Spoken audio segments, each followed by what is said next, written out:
Welcome to El Regnum channel. If you are new to this channel, please do not hesitate to click subscribe and hit the notification bell for you to be more updated of the coming videos.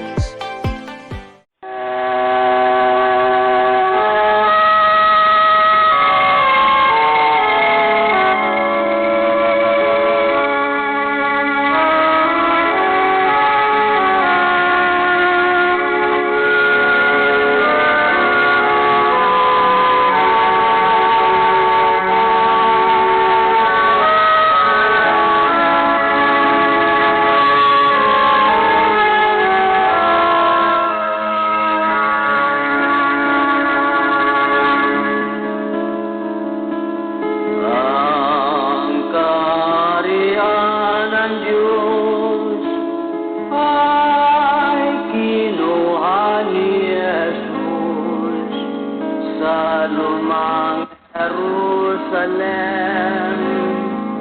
sa bayang Huda Israel, kanyang ibinigay sa bansang nagbubunga sa Diyos na kay Kristo na pananampalataya. Ang kaharian ng Diyos ikinugli ni Jesus. Hanapin natin ang bagong Jerusalem. May palatandaan ang malayong silangan, mga puno ng dagat, itong bansang Pilipinas. Sa lupang inirang ang ating tahanan, doon si Kristo maghari na walang hanggan. Tayo'y umasa at sumampalataya. Doon wala nang gutom at wala nang ang pagluluha. Sa lupang inirang ang ating tahanan, doon si Kristo maghari na walang hanggan. Tayo'y umaasa at sumampalataya.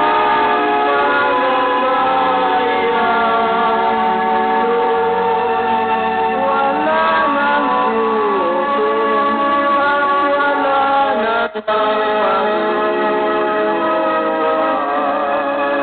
Doon wala nang gutom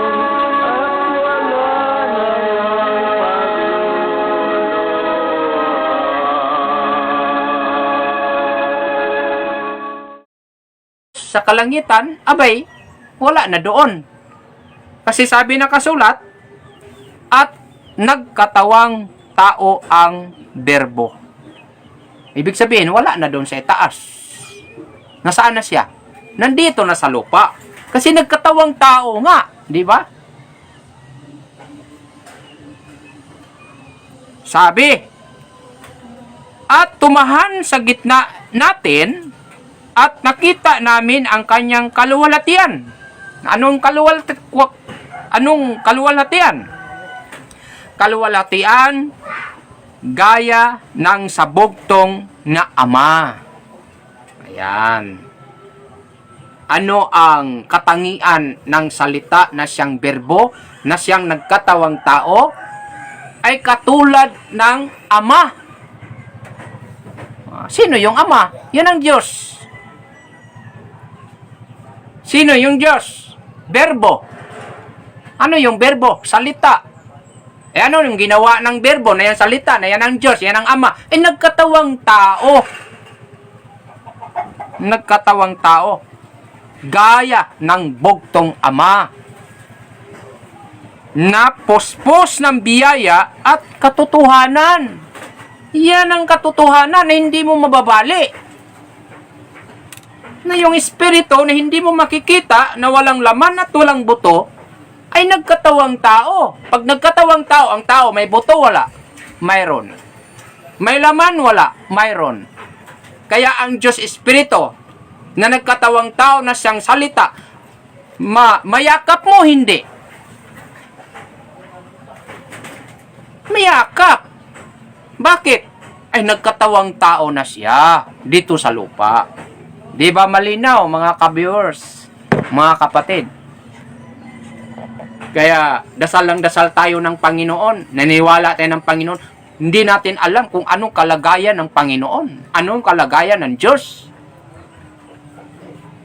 Luhod ng luhod tayo. Tawag ng tawag tayo ng Diyos Amahan. Hindi mo alam kung anong kalagayan ng Diyos Amahan. Di ba niloloko mo yung sarili mo? Kaya dito sa Kingdom of God, pag-aralan natin. Pag-aralan natin para hindi tayo malihis. At masusumpungan natin yung tunay na daan. Daan na patungo sa buhay na walang hanggan at daan patungo sa kasaganahan. Nung wala ng hirap. Di ba? Ngayon, sino naman yan? Sino yung Diyos Ama na siyang berbo, na siyang salita, na nagkatawang tao dito sa lupa? Bagamat ang lupa ay malaki, ang daigdig ay malaki, mula ng pasimula hanggang ngayon. Kaya hinahanap natin kung sino yung mga tao na pinasukan ng Diyos Amahan. Kasi kung makilala natin siya, siya ang ating sasandalan, siya ang ating tatawagin upang tayo maligtas. Kasi siya ang daan at ang katotohanan at ang buhay. Yan ang katotohanan. Kaya hanapin natin. Sino yan? Yung Ama na tumatahan sa atin na gaya ng bugtong Ama. Sino? Babasahin natin ayon po sa Isaias 9:6. Ayon po sa Isaias 9:6, atin pong mababasa. Sundan po natin dahil para hindi tayo maliligaw. Dito po sa Isaias 9:6.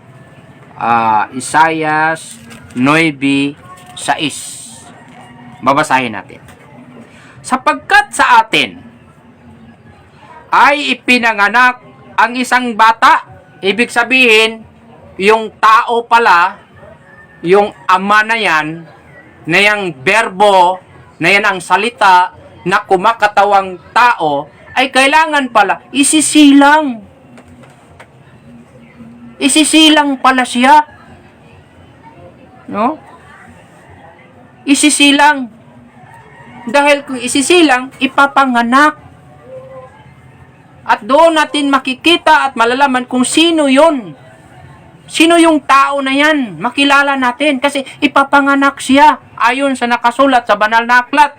Sabi dito sa Isaias 9:6, sapagkat sa atin ay ipinanganak ang isang bata.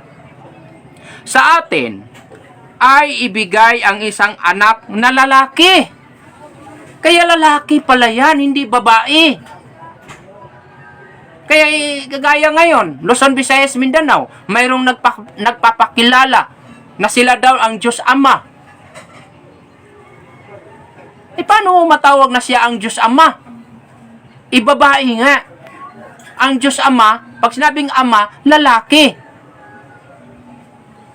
Dapat ina. Ang pinag-usapan natin dito ay Ama. Yung Diyos nga nagkatawang tao na isisilang. Isisilang. Siya ay isang batang lalaki. At ang pamamahala ay maaatang sa kanyang balikat.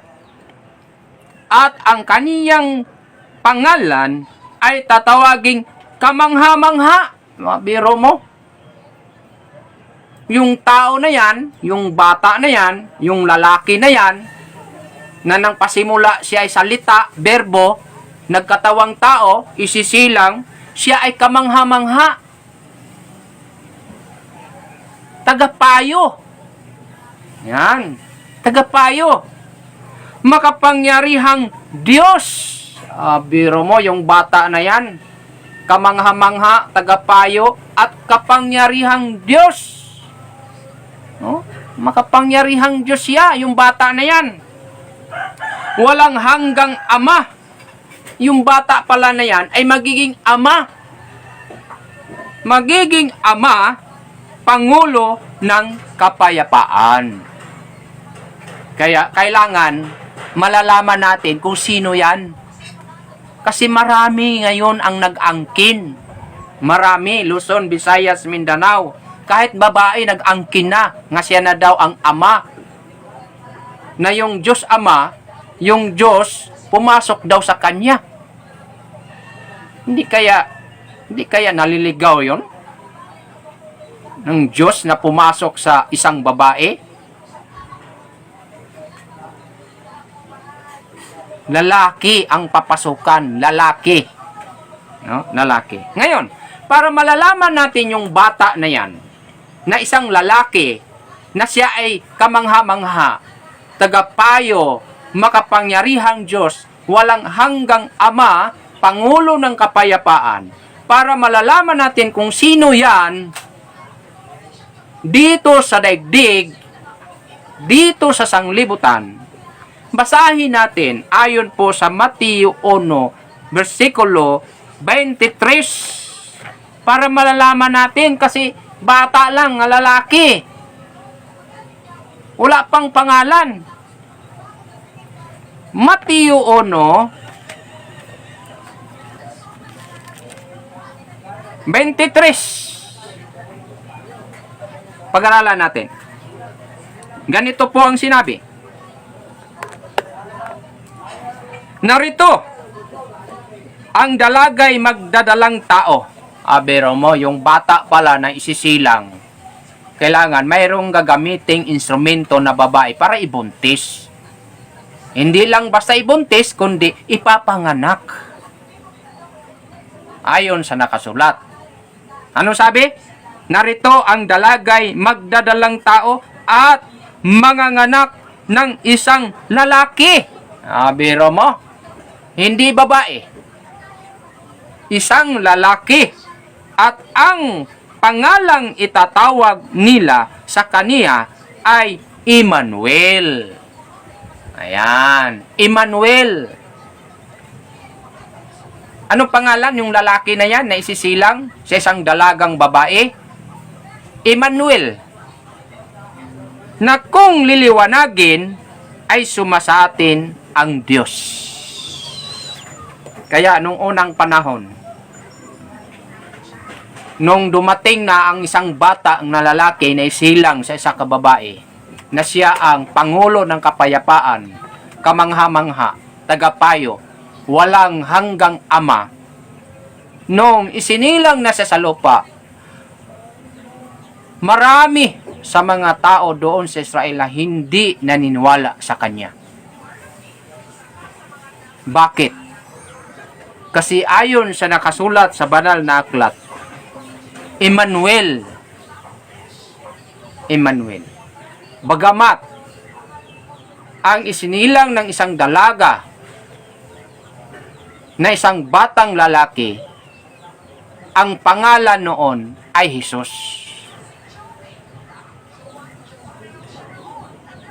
Yung bansagong Emmanuel, ang ibig sabihin ng Emmanuel ay suma sa atin ang Diyos. Sino yung Diyos na suma sa atin na ipapanganak ng isang babae? Sino yon? Kung ating babasahin diyan sa Mateo 1:21, ganito po ang pahayag sa banal na kasulatan. At siya ay manganganak ng isang lalaki, at ang pangalang itatawag mo sa kanya'y Jesus. Biro mo. Diyan nagtaka ang mga tao kasi dalawa ng pangalan, Emmanuel at saka Jesus. Yung Emmanuel ay literal nila na ang pangalan pala ng kamangha-mangha, tagapayo, makapangyarihan Diyos, walang hanggang Ama, Pangulo ng Kapayapaan, ay tatawaging Emmanuel. Yun pala, ang ibig sabihin ng Emmanuel ay sumasa atin ng Diyos. Kaya mayroon palang pangalan, yung Emmanuel, na yan ang iisang Diyos. Sino? Ang sabi dito, siya ay tatawagin mo na Jesus, sapagkat ililigtas niya ang kanyang bayan sa kanyang mga kasalanan. Kaya sa pamamagitan pala ni Jesus, siya ang batang isinilang, siya ang tinutukoy na taong isisilang na magiging Diyos na walang ang Diyos na walang hanggan. Kaya sa pamamagitan sa tao na yan, na walang iba si Jesus. Nung unang panahon sa Israel. Yan po, mga kababayan, no? Mga kapatid. Si Jesus pala, no? Si Jesus ang tinutukoy. Kaya marami ang mga tao doon na hindi may niwala ni Jesus kasi ang pagkakilala nila ni Jesus ay ipinanganak lang sa isang ordinaryong babae. Walang yaman, no? Ipinanganak na isang lahing mahirap. Kaya ang mga tao noon, yung mga Hudyo noon, ay hindi niya iniwala. Kaya ayaw nilang maniwala na si Jesus yan ang Diyos. Ang inaantay nila, yung Emmanuel na mula sa langit, na magkatawang tao sa lupa, yun ang inaantay nila. Kaya ang mga tao doon ay talagang nagmamatigasan ng loob na ayaw maniwala kan Jesus Christ na yan ang Diyos, na yan ang magiging hari sana nila nung unang panahon sa Israel. At ang Israel ay magiging kapital na bansa sa buong mundo sa pamamagitan ng hari na isinilang dito sa lupa na walang iba, ang ating Panginoong Hesukristo. Ayaw maniwala ang mga tao doon. Isa na gani doon sa kasama ni Jesus Christ. Ayaw maniwala Kagaya ni Felipe, no? Kagaya ni Tomas. Sila ayaw maniwala na si Jesus, yan ang Diyos.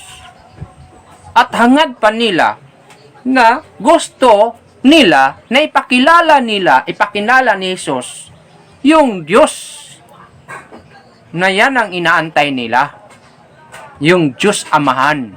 Ayaw nila maniwala na si Jesus, yan ang Diyos Amahan. Walang hanggang Ama, Pangulo ng Kapayapaan. Ayaw nila maniwala.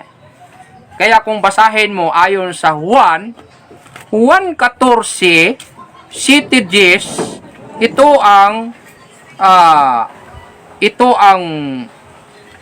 mga taong ayaw maniwala ni Jesus, as gusto pa nila na mayroon pang ipinakilala si Jesus na ibang Diyos.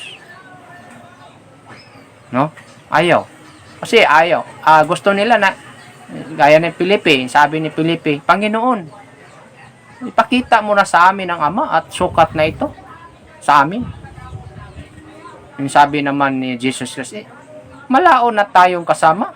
Matagal na tayong kasama. Hinahanap mo yung Ama. Samantalang kasama mo na. Ating babasahin ayon po sa Juan 14, 1:14, 17 hanggang 10. Ating babasahin. Magmula sa 6. Sinabi sa kanya ni Jesus, Ako ang daan at ang katotohanan at ang buhay. Biro mo, sabi ni Jesus Christ, Ako ang daan at ang katotohanan at ang buhay. Sino man ay di makaparoroon sa Ama, kundi sa pamamagitan ko. Bakit?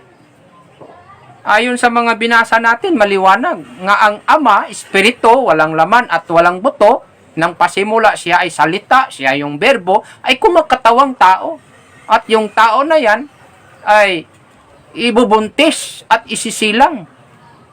At yung tao na yan, no? Yung tao kasi generally, hindi mo malaman kung babae ba siya o lalaki. Kaya doon sa mga binabasa natin, doon natin nalalaman na yung tao na yan ay isang lalaki na isisilang. At yun nga, nalaman natin na ang pangalan ay Jesus. Sabi ni Jesus, siya ang daan at ang katotohanan at ang buhay. Sino man hindi makaparoroon sa Ama, kundi sa pamamagitan niya. Walang pwedeng mag-direct sa Ama, kundi dadaan sa anak. Dahil yung anak, may common sense na maintindihan natin na ang anak, iyon ang Ama. Iyon ang Ama. Kaya sinabihan niya sa kanya, nang sabi, sino man ay di makaparoroon sa Ama, kundi sa pamamagitan ko.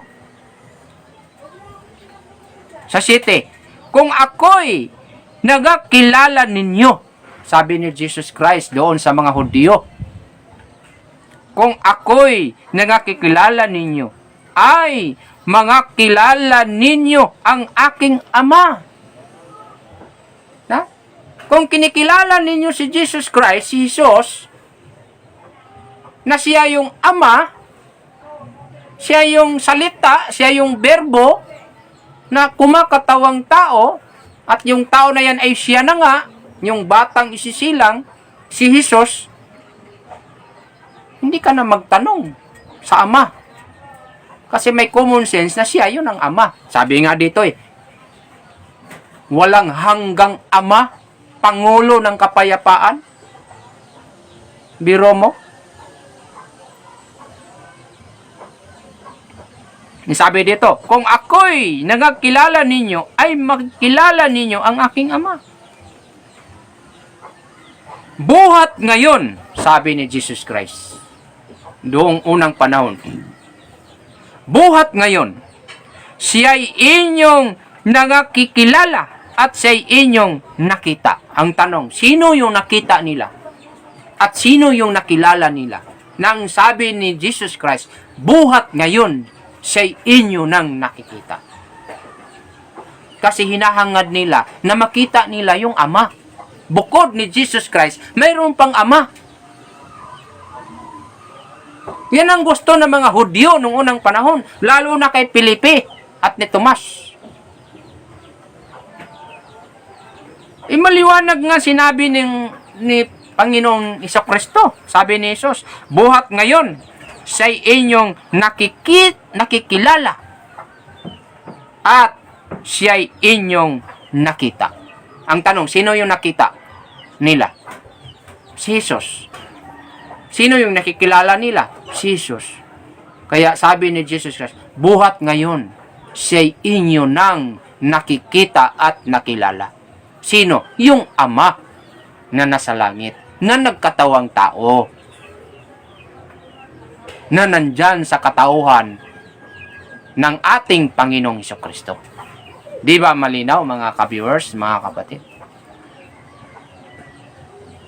Sa 8, sinabi sa kanya ni Felipe, eto nga, Panginoon, ipakita mo sa amin ang Ama at sukat na ito sa amin. Biro mo, kasasabi nga lang ng Panginoong Hesukristo, nang sabi, buhat ngayon siya'y inyong nakikilala at siya'y inyong nakita. Talagang hindi siya niniwala ni Jesus Christ na siya yung Ama ng walang hanggan.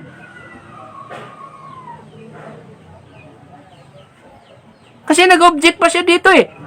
Sa 8 sabi niya, sinabi sa kanya ni Felipe, si Felipe nagsabi, Panginoon, ipakita mo sa amin ang Ama at sukat na ito sa amin. Hindi talaga siya iniwala ni Jesus Christ. Kasi hangad pa niya na makikita niya yung Ama nga nasa langit. Anong sagot ng ating Panginoong Hesukristo? Sa 9, sinabi sa kaniya ni Jesus, malaon ng panahong ako'y inyong kasama at hindi mo ako nakilala, Felipe? Biro mo? Hindi mo ako nakilala, Felipe? Ang nakakita sa akin. Sino yung kaharap ni Felipe? Si Jesus.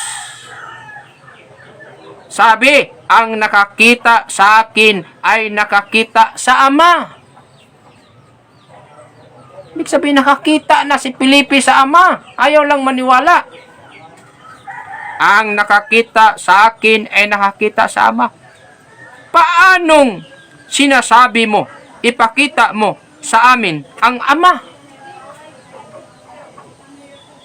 Ito yung follow-up na sinasabi ni Jesus Christ sa 10. Hindi ka baga nananampalataya na ako'y nasa Ama at ang Ama ay nasa akin? Inamin ni Jesus Christ na ang Ama na yung salita, na yan ang berbo, na yan ang espiritu, na walang laman at walang buto, na yan ang Ama natin, na yan si Allah ay nagkatawang tao sa pamamagitan ni Jesus Christ. Inamin ni Jesus Christ nang sabi, ako'y nasa Ama at ang Ama ay nasa akin. Ha? Ang mga salitang aking sinasabi sa inyo'y hindi ko sinasalita sa aking sarili. Yung mga sinasabi ni Jesus Christ, yung kanya mga salita na ipinamamahagi niya doon sa Jerusalem, sa Israel, hindi yan mula sa kanyang sarili, kundi ang Ama na tumatahan sa kanyang sarili. Yan ang sinasabi sa banal na kasulatan. Ang sabi dito, kundi ang Ama na tumatahan sa akin ay gumagawa ng kanyang mga gawa. Hindi gumagawa si Jesus Christ sa kanyang sariling mga gawa, kundi ang kanyang mga ginagawa ay gawa ng Diyos Espiritu, na yan ang Diyos Amahan na suma sa kanya. Yan po, mga kapatid.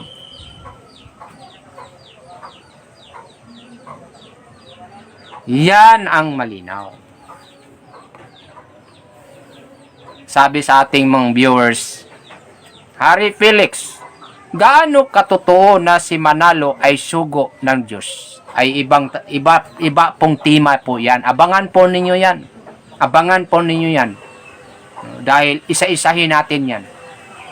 Isa-isahin po natin yan. Kung gaano katotoo nga si kapatid Felix Manalo ay sugo ng Diyos. Abangan po niyo yan. At isa-isahin natin yan. Basahin natin. Kung totoo ba nga siya'y sugo ng Diyos. Totoo na siya'y sugo ng Diyos. Totoo na siya ang unang sugo ng Diyos. Kung mayroong unang sugo, mayroong huling sugo. Kaya, malalaman ninyo kung sino yung unang sugo at malalaman ninyo kung sino yung huling sugo. Yan po ay pag-aralan natin dito yan. Dito lang sa Facebook account sa programang Kingdom of God. Felix Q. Proceso. Kaya abangan ninyo yan mga ka-viewers. Kaya paliwanag ko ninyo ito sapagkat marami mga tao na ayaw maniwala na si Jesus Christ ay Diyos. Yan ang Kristo. Dahil ang paniniwala nila ay tao. Ay totoo namang tao. Hindi ko naman sinabing hayop. Tao. Si Jesus Christ. Pagamat tao na siya ang larawan ng Diyos Ama na hindi nakikita. Dahil ang Diyos Ama hindi mo makikita. Gusto ba niyo na habang buhay kayong magsisamba sa Diyos na hindi niyo makikita? Hindi niyo mayakap? Dahil ang Diyos Espiritu walang laman at walang buto. Hindi makikita, hindi mo mayakap. Gusto mo ba yan habang buhay kayong nagsisimba dyan? Bagamat sinabi ng Diyos ng Ama ay nagkatawang tao na siya. Kaya hanapin natin yung tao na yan na siyang pinasukan ng Diyos. Dahil sa pamamagitan niya, siya ang larawan ng Diyos na hindi makikita. At doon natin mayakap. No? Doon natin mayakap ang tunay na Diyos.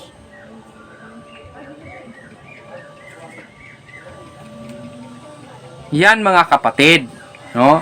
Kaya isa-isahin natin yan sa pag-aaral dito dahil lahat yan ay mapag-aralan natin at masutumpungan. Lalo na kayo po ay mga busy sa trabaho ninyo, bagamat bigyan lang ninyo ng konting panahon na kayo ay makikinig at mag-research, no? Sa ating palutuntunan sa Kingdom of God. Kung gaano katotoo ng Kingdom of God, ito na nga, ang tunay na kaharian ng Diyos na siyang papasokan ng lahat ng mga tao. Ang papasok ay maligtas. Ang hindi papasok, pasensya. Ganun lang. Ganun lang mga kapatid. Kaya si Felipe, talagang sinabi talaga doon ni Jesus Christ na hinahanap niya yung Ama. Kasi, yung anak at saka ama, magkaiba naman talaga ng kalagayan. Totoo naman talaga yan. Kasi, ang ama, ang kalagayan ng ama ay siyang espiritu. Walang laman at walang buto. At samantalang ang kalagayan ng anak ay mayroong laman at mayroong buto. Ayan. Yan po. Pero kung maniniwala tayo, ayon sa nakasulat sa banal na aklat, yung espiritu na walang laman at walang buto, ayon po sa tinatalakay ko na kaganina, ay nagkatawang tao. Ano bang gusto ninyo? Yung ang Diyos Ama na hindi makikita, na walang laman, walang katawan, walang buto? Gusto ba ninyo na habang buhay siyang hindi siya magkatawang tao? Ayaw ba ninyo na yakapin ang Diyos? Ayaw ba ninyo na harap-harapan ninyong isumbong kung ano yung mga naranasan yung mga problema sa buhay na ang Diyos mismo ang kaharap mo? Hindi yung magdadasal ka sa Diyos na ano ba yan? Multo? Hindi mo makikita? Sabihin ko, ang Diyos ko gusto kong mayakap. Gusto kong mayakap ang Diyos. Diyos, hindi mo mayakap. Dahil espiritu siya, walang laman at walang buto. Pero kung maniniwala tayo na siya mismo nagsasabi na nagkatawang tao siya, abay, maniwala naman kayo. Dahil nakasulat eh. Buti kung walang nakasulat. Nagkasulat eh. Na siya nagkatawang tao. Yung berbo. Na yung berbo ay salita. Pulong baga. Yan ang Diyos. Ng Diyos Ama na walang buto at walang laman. Nagkatawang tao siya, kaya inisa-isa natin kung sino yon, ay lumilitaw sa ayon sa paniwalag natin na walang iba ay ang ating Panginoong Jesucristo. Di ba? Kaya basahin natin kung sino siya. Sino si Jesus Christ? Ayon po sa Kolosas 1:15. Basahin po natin. Ayon po sa Kolosas 1:15. Ganito po ang pahayag. Na siya ang larawan ng Diyos. Sabi mo, ibig sabihin, yung Diyos Ama, yung Espiritu, walang laman at walang buto, mayroon pala siyang larawan. May mukha. Bakit may mukha? Nagkatawang tao nga eh. Nagkatawang tao.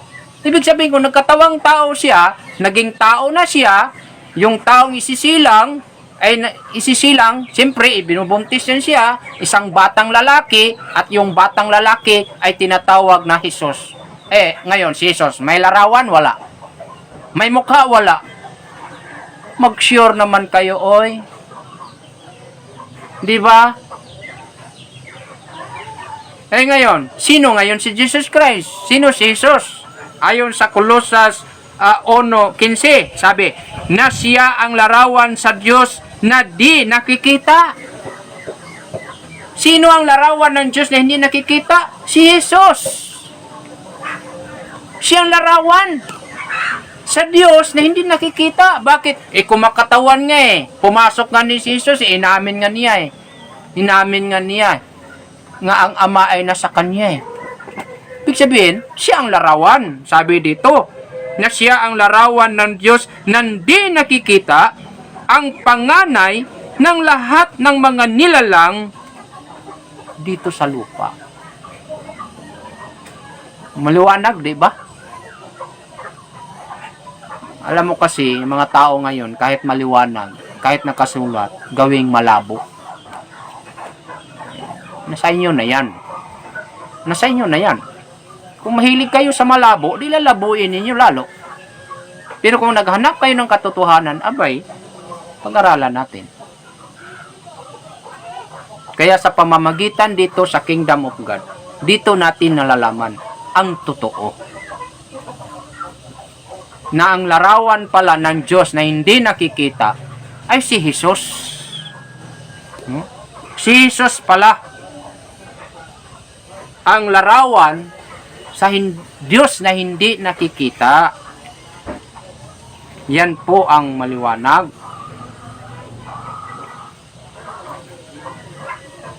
Ngayon, dahil siya ang larawan ng Diyos na hindi nakikita, basahin natin ayon sa Juan 4:24. Sa Juan 4:24 po, ano po ang nakasulat sa banal na aklat? Ayon po sa Juan 4:24.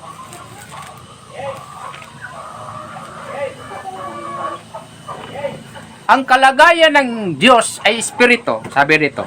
Ang Diyos ay espiritu, at ang mga sa Kanya'y nagsisamba ay kinailangan magsisamba sa espiritu at katotohanan. Kaya, kung tayo'y nainiwala sa Diyos Ama na sa espiritu, walang laman at walang buto, sasambahin natin siya. Na ang katotohanan ay nagkatawang tao siya sa pamamagitan ni Jesus Christ. Kaya, sisimbahin natin siya. nga si Hesus siya ang larawan sa Diyos na hindi nakikita. Yan po ang katotohanan. Biro mo? Kaya pag subaybayan mo palagi ang programa sa The Kingdom of God, aba, kahit papano, mayroon tayong mga konting mga kaalaman. No? Mayroon tayong mga konting nalalaman tungkol sa pang-spiritual, sa kalagayan ng ating Panginoong Jesucristo, at sa marami pang mga aral na itinuturo ng ating Panginoon, lalo na dito sa Pilipinas, na walang iba, yung nagtatatag ng kaharian ng Diyos, na si mahal na Hari Pilimon Ondok Riambunaisa. Kaya, dahil si Jesus siya ang larawan sa Diyos na hindi makikita, dahil ang Diyos, Espiritu, walang laman at walang buto, at tayo naman ay magsisamba tayo sa katotohanan. Katotohanan nga Espiritu, walang laman at walang buto, katotohanan nga yung Espiritu nagkatawang tao, no? At ang katotohanan na yung tao na yan, walang iba si Jesus Christ. At sisimbahin natin ang katotohanan na si Jesus siya ang larawan ng Diyos na hindi nakikita. Yan ang katotohanan. Kung ayaw niyo ng katotohanan, di doon kayo sa walang katotohanan. Madali lang yan. Ano yung katotohanan ninyo? Yung magsisimba kayo doon sa hindi mo nakikita? Yun ang katotohanan. Yung magsisimba kayo na Diyos ninyong hindi mo mayakap. Yung walang buto, walang laman. Ano yan? Multo? Nagtsatsaga na yung ibang taong nagdadasal dyan sa Santos. No? Mga rebolto. Dahil gusto nila na ang Diyos ay gusto nila na mayakap, makausap. Nagtsatsaga nga, nagdasal dyan sa mga rebolto. Tapos yung iba, husgahan agad nila, yung mga taong nagdadasal sa mga rebolto. Yung rebolto na yan, yung nagdasal sila, kawangis man ang Diyos yan. Buti yung kawangis ninyo yan. Yung kawangis ninyo yan, hindi magdadasal ng tao yan. Kaya anong nakasulat? Dito po sa Filipos 2:10. Dito, mababasa natin. Upang sa pangalan ni Jesus, sabi mo, sa pangalan ni Jesus Christ, anong mangyayari? Ano ang mangyayari sa pangalan ni Jesus kung tayo ay magsisimba at gumagalang, respeto at sumampalataya at mananalig sa Kanya, na siya ang tunay na Diyos at larawan ng Diyos na hindi makikita, at siya ang daan at ang katotohanan at ang buhay. Anong sabi? Filipos 2:10. Upang sa pangalan ni Jesus ay iluhod ang lahat ng tuhod. Ay talagang iyupi yung tuhod. Ang sumampalataya at manalig sa Kanya. Kayo, kung ayaw nyo maniwala, di huwag nyong tupiin yung tuhod nyo. Huwag. Manatili kayo doon sa paniniwala yung hindi makikita, yung multo. Anong sabi? Upang sa pangalan ni Jesus ay iluhod ang lahat ng tuhod nang nanga sa langit at nang nanga sa ibabaw ng lupa at nang nanga sa ilalim ng lupa. Lahat nga mayroong tuhod, luluhod. Luluhod sa pangalan ni Jesus.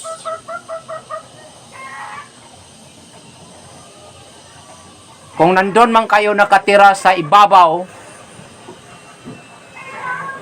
kahit sa kalangitan, basta't may tuhod ka, walang ibang luluhurin mo.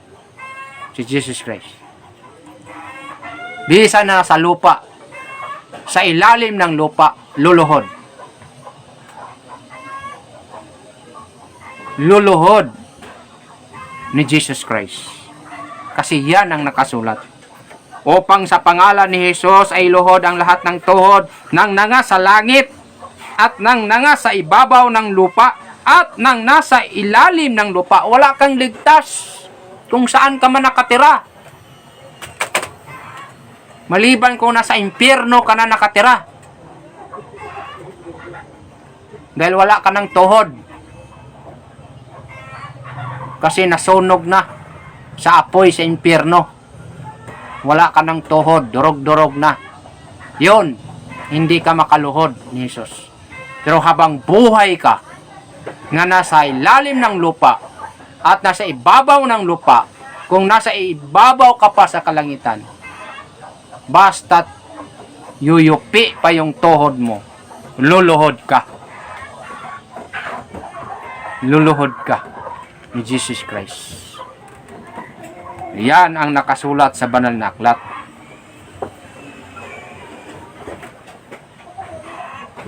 Kaya sa pamamagitan ng ating Panginoong Jesucristo, siya'y narito. At nalalaman natin na siya'y naparito, ang anak ng Diyos. At tayo'y binigyan ng pagkaunawa. Tayo, mga Pilipino, kahit anong klaseng tao, binigyan ng pagkakaunawa upang ating makilala na totoo sa makatuwid bagay sa kanyang anak na si Jesucristo. Ito ang tunay na Diyos. Wala nang ibang Diyos na ipinikilala ng ating Ama nga nasa langit. Wala nang ibang Diyos maliban kang Jesucristo nung unang panahon sa Israel. Yan po ay mababasa natin sa unang Juan 5, ating babasahin. Unang Juan 5:20 na sinasabi, at malalaman natin na naparito ang anak ng Diyos at tayo'y binigyan ng pagkaunawa upang ating makilala siya na totoo at tayo'y nasa kanya na totoo. Sa makatwid ay sa kanyang anak na si Jesucristo. Sino? Sino ito? Si Jesucristo. Sabi sa banal na aklat, ito ang tunay na Diyos at ang buhay na walang hanggan. Ha? Ano sabi? Ito ang tunay na Diyos. Sino? Si Jesus. Kaya sabi ni Jesus, ako ang daan at ang katotohanan at ang buhay. Walang makaparoroon sa Ama kundi sa pamamagitan ko. Kuya ko'y inyong nakilala, abay nakilala ninyo ang Ama. Buhat ngayon, siya'y inyong nakilala at nakita. Biro mo? Walang lalakad sa kadiliman, kundi lalakad sa kaliwanagan. Sino ang nagdala sa kaliwanagan? Si Jesus Christ. Sabi niya, ako ang ilaw ng sanglibutan. Ang lahat ng dumadaan sa aking daan ay dadaan sa kaliwanagan, hindi dadaan sa kadiliman. Bakit? Sino ba yung kadiliman? Aba, yung hindi mo makikita. Meron mo, nagsimba ka sa hindi mo makikita? Dahil nagsimba ka sa hindi mo makikita, hindi mo mayakap, kaya ipikit mo lang ng iyong mata. Kaya pag pikit sa iyong mata, ano ang nakikita mo? Kadiliman.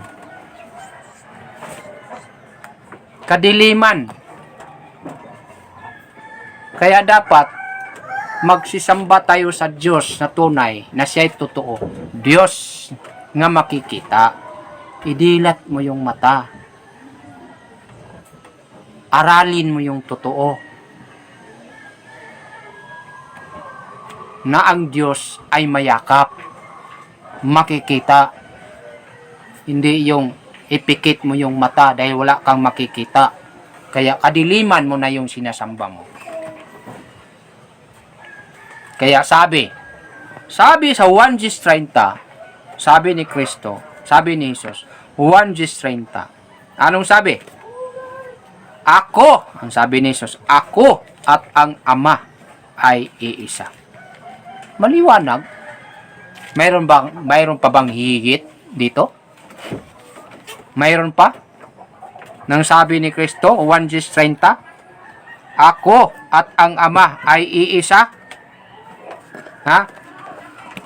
Ako ang Ama ay isa. Sinabi ni Kristo yan at inamin niya na ang Ama ay suma sa akin.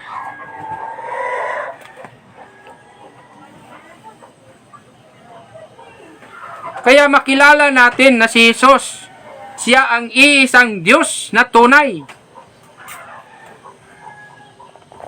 Ayon sa Juan 17:3, sa pamamagitan noon makilala natin si Jesus na siya ang iisang Diyos na tunay.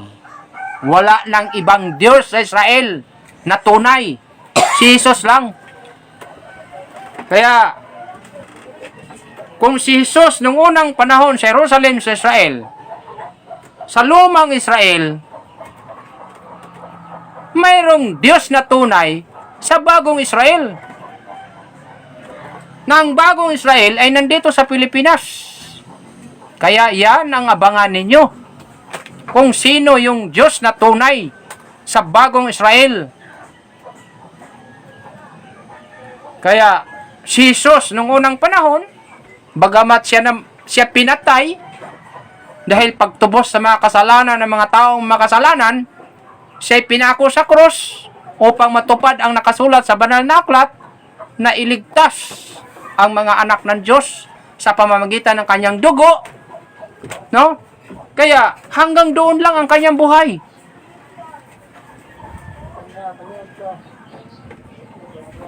Ngayon, dahil yun ang kasaysayan sa lumang Israel, mayroong bagong Israel. Abay, subaybayan na naman natin ang susunod na mga kabanata at pag-aaral natin.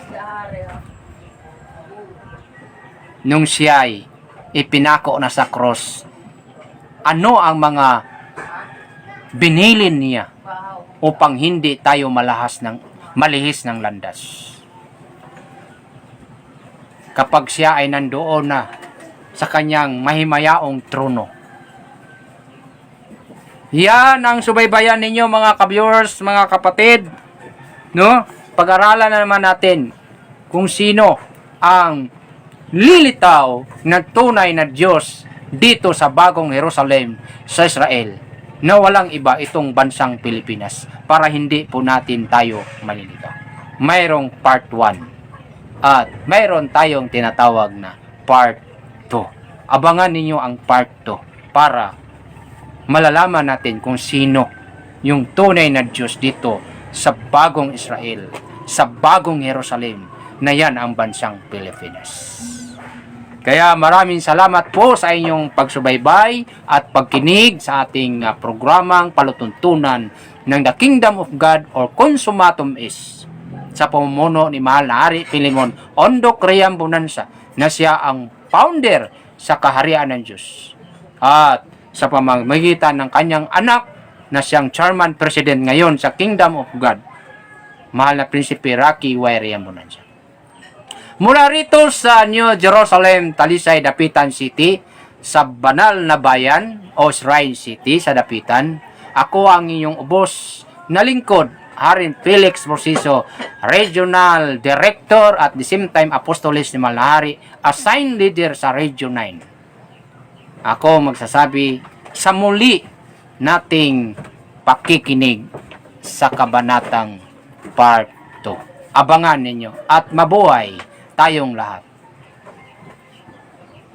Magandang tanghali po sa atin.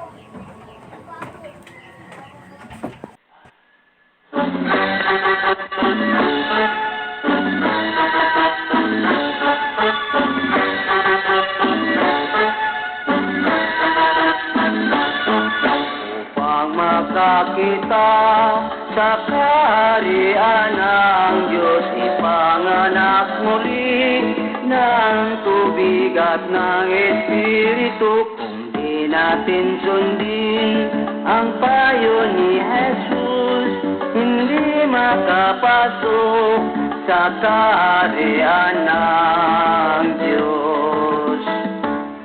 Ang katotohanan, kalayaan ng tao, ito'y nagbibigay ng sagana at habang buhay magsisamba tayo sa Diyos Espiritu.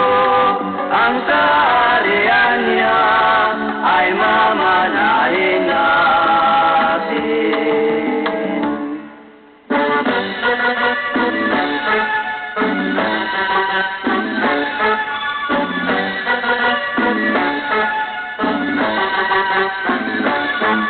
Upang makakita sa kaharian ng Diyos, ipanganak muli ng tubig ng Espiritu.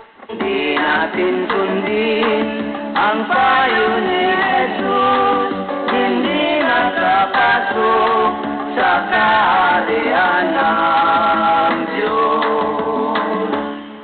Ang katotohanan, kalayaan ng tao, ito'y nagbibigay ng sagana at habang buhay magsisamba tayo sa Diyos Espiritu.